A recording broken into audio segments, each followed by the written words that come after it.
sa loob, ayan oh.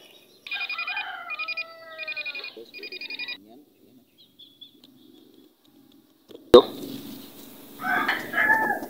So may nalitik tayo dito. Ano naman kaya ito? Ayan oh. Tingnan natin. Ano naman to? Ayun. Ay, swerte.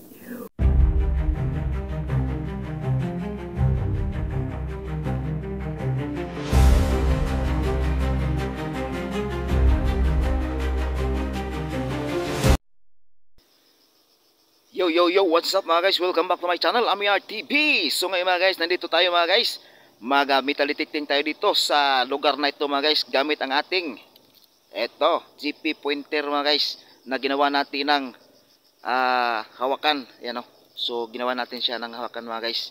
So maganda itong ganitong klaseng detector mga guys, kaysa nung yung mga malaking detector mga guys, like yung ginagamit ko na GTX 5030.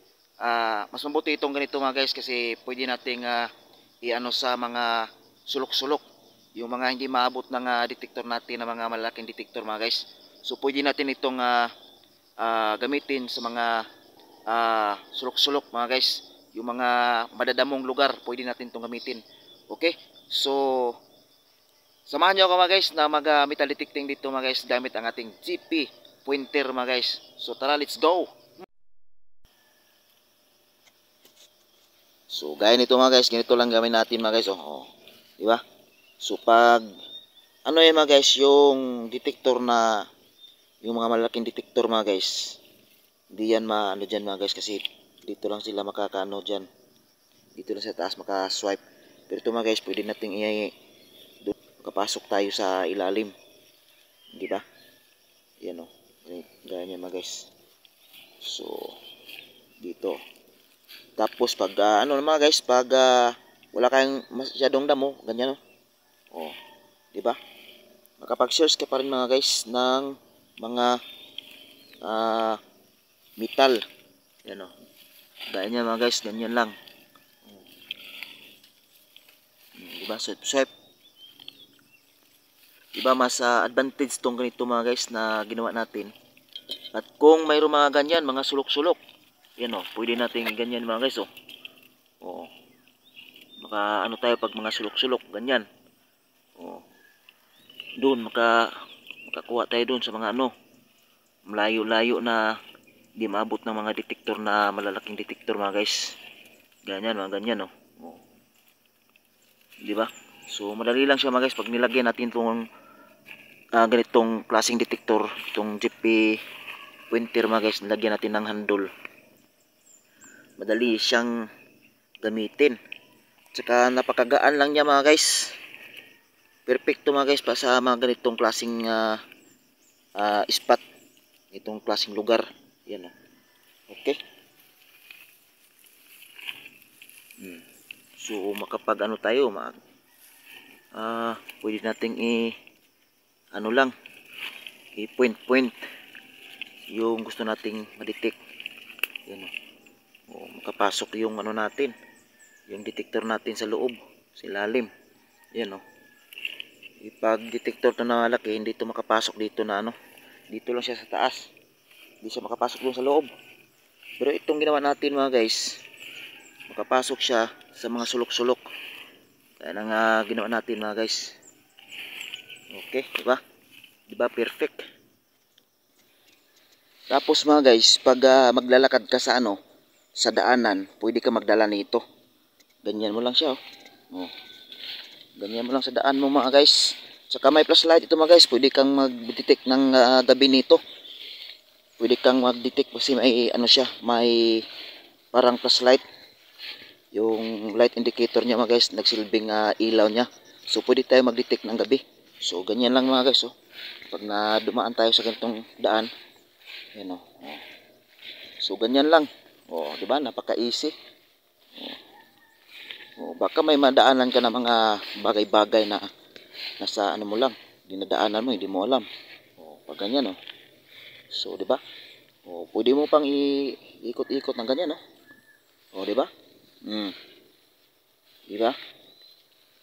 So ayos.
So mayroon tayong na-detect dito mga guys. Tingnan natin kung anong klaseng ano to.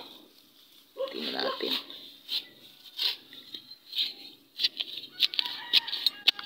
Ayun.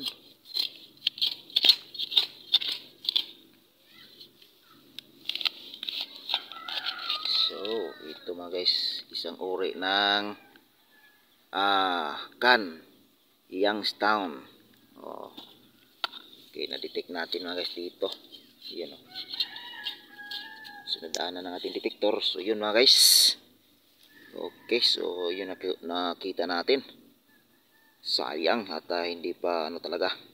So tara guys, let's go. So ayun mga guys, may na-detect tayo dito. Ayan o.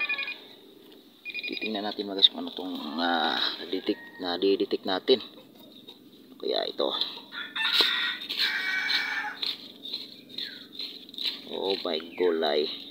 So itong detector natin na guys ay nakapag-detect ng ano, mga ganitong klase ng plastic, you know.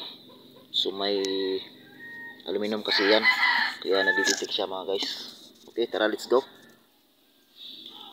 Yes, napakadelikado mga guys. Oh, delikado sa mga bata or sa mga kahit na sa mga malalaki, mga tatanda, you know. Grabing ano to? Taob talaga sa paato pag na ano, nagkataon. Ay nako, ay, grabe. Pag may nagtumatakbo dito, nako, impas. Yayay talaga. Sis, grabe. Tapon natin ito mga guys at natin itong ano, basagin. Ito mga guys, oh, isang uri ng bato na tumutunog. Yan oh. So magnetic ito mga guys. Tingnan natin baka meteorite.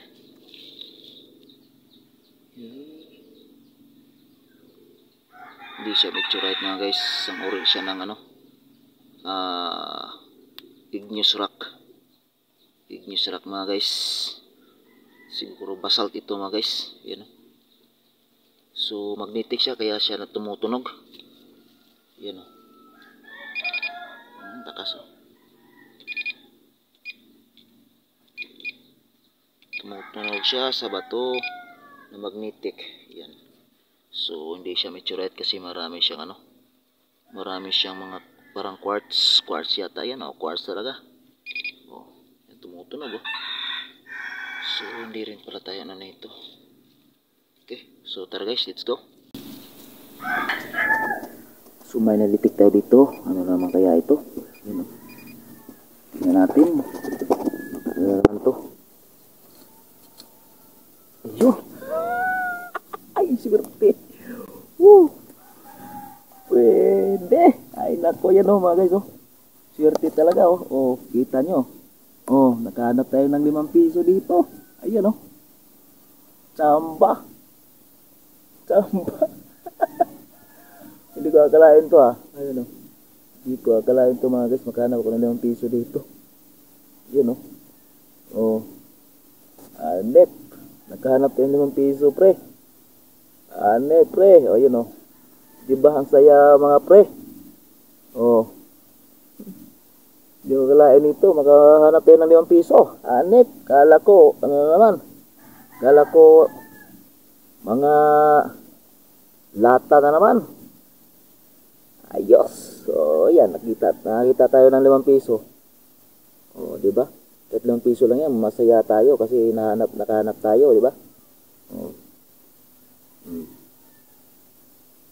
Anep. So, para sa atin, treasure na itong nahanap natin, mga guys. Okay, maraming salamat. Thank you. Let's go. Ayan o, pwede natin siksik yung detector natin. Ayan o. O, diba? Napakagaling ng idea na ito mga guys. Gayahin nyo na mga guys. Mga katiits. Mga ka-treasure hunter. Gayahin nyo na yung ginawa natin mga guys. Ayos.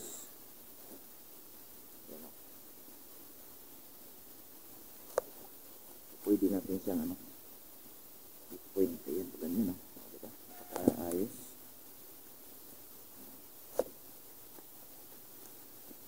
Saka napakagaan niya.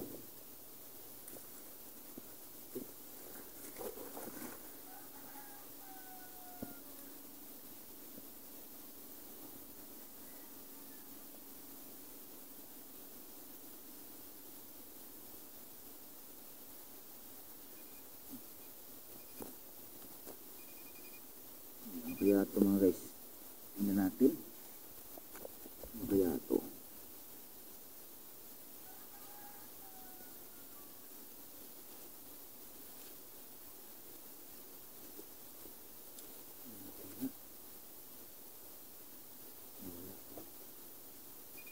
Ayan, dito lang.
Nalitik natin.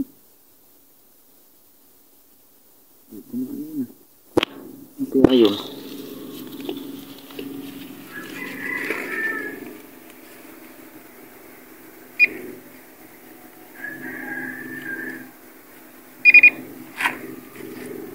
Hindi natin maano kung ano yan.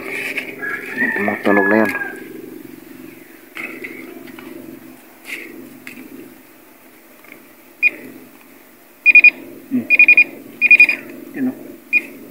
Ayun.